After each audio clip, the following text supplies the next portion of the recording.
Je veux rester là. Je veux rester là.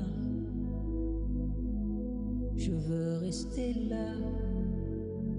Plus près de toi. Épître de Paul aux Romains, chapitre 1. Paul, un serviteur de Jésus-Christ, appelé à être un apôtre, séparé envers l'évangile de Dieu, lequel il avait promis auparavant par ses prophètes dans les Saintes Écritures, concernant son Fils Jésus-Christ notre Seigneur, qui a été fait de la semence de David selon la chair, et déclaré être le Fils de Dieu avec pouvoir, selon l'esprit de sainteté, par la résurrection d'entre les morts, par lequel nous avons reçu grâce et apostolat pour l'obéissance à la foi parmi toutes les nations, pour son nom, parmi lesquels vous aussi êtes les appelés de Jésus-Christ, à tous ceux qui sont à Rome, bien-aimés de Dieu, appelés à être saints, grâce pour vous et paix de la part de Dieu notre Père et le Seigneur Jésus-Christ.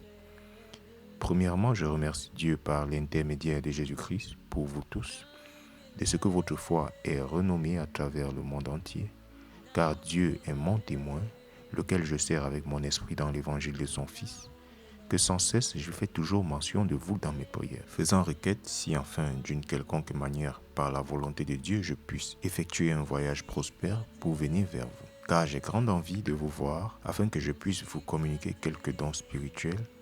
pour que vous puissiez être établis, c'est-à-dire que je puisse être reconforté ensemble avec vous par la foi mutuelle, et de vous et de moi. Or, je ne voudrais pas que vous ignoriez, frères, que je me suis souvent proposé de venir vers vous, mais ne le pus jusqu'ici, afin que je puisse avoir quelques fruits parmi vous aussi, comme parmi les autres gentils. Je suis redevable aussi bien aux Grecs qu'aux barbares, aussi bien aux sages qu'aux imprudents. Alors, autant qu'il est en moi, je suis prêt à prêcher l'évangile aussi à vous qui êtes à Rome, car je ne suis pas honteux de l'évangile de Christ, car c'est le pouvoir de Dieu au salut de tout homme qui croit, aux Juifs d'abord et aussi aux Grecs. Car en cela, la droiture de Dieu est révélée de foi en foi, comme il est écrit, le juste vivra par la foi. Car le courroux de Dieu est révélé depuis le ciel contre toute impiété et injustice des hommes, qui retiennent la vérité dans l'injustice, parce que ce qui peut être connu de Dieu est manifesté en eux, car Dieu le leur a montré. Car les choses invisibles venant de lui depuis la création du monde sont clairement vues, étant comprises par les choses qui sont faites, c'est-à-dire son pouvoir éternel et sa déité, de sorte qu'ils sont sans excuse. Parce que lorsqu'ils connurent Dieu, ils ne le glorifièrent pas en tant que Dieu, ni ne furent reconnaissants, mais devinrent vains dans leurs imaginations et leur cœur insensé fut obscurci.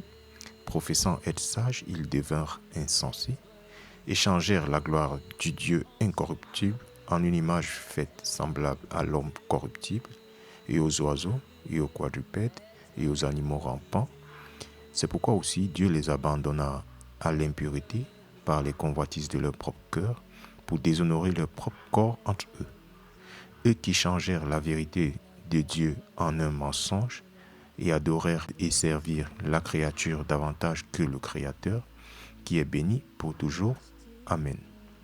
Pour ce motif, Dieu les abandonna à de vils désirs, car même leurs femmes ont changé l'usage naturel en ce qui est contre nature, et de même aussi les hommes, délaissant l'usage naturel de la femme, s'embrasèrent dans leur convoitise l'un envers l'autre, homme avec homme, faisant ce qui est indécent, et recevant en eux-mêmes cette récompense appropriée pour leur erreur. Et même comme ils n'estimèrent pas retenir Dieu dans leur connaissance, Dieu les abandonna à une intelligence dépravée pour faire ces choses qui ne sont pas convenables,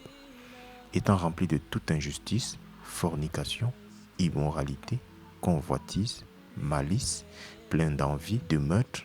discussion, tromperie, malignité, chuchoteurs, médisants, haïssant Dieu, rancuniers, orgueilleux, vantards, inventeurs de choses mauvaises, désobéissants aux parents, sans compréhension, parjures, sans affection naturelle,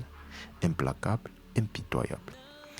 qui connaissant le jugement de Dieu que ceux qui commettent de telles choses méritent la mort, non seulement font de même, mais prennent plaisir en ceux qui les font.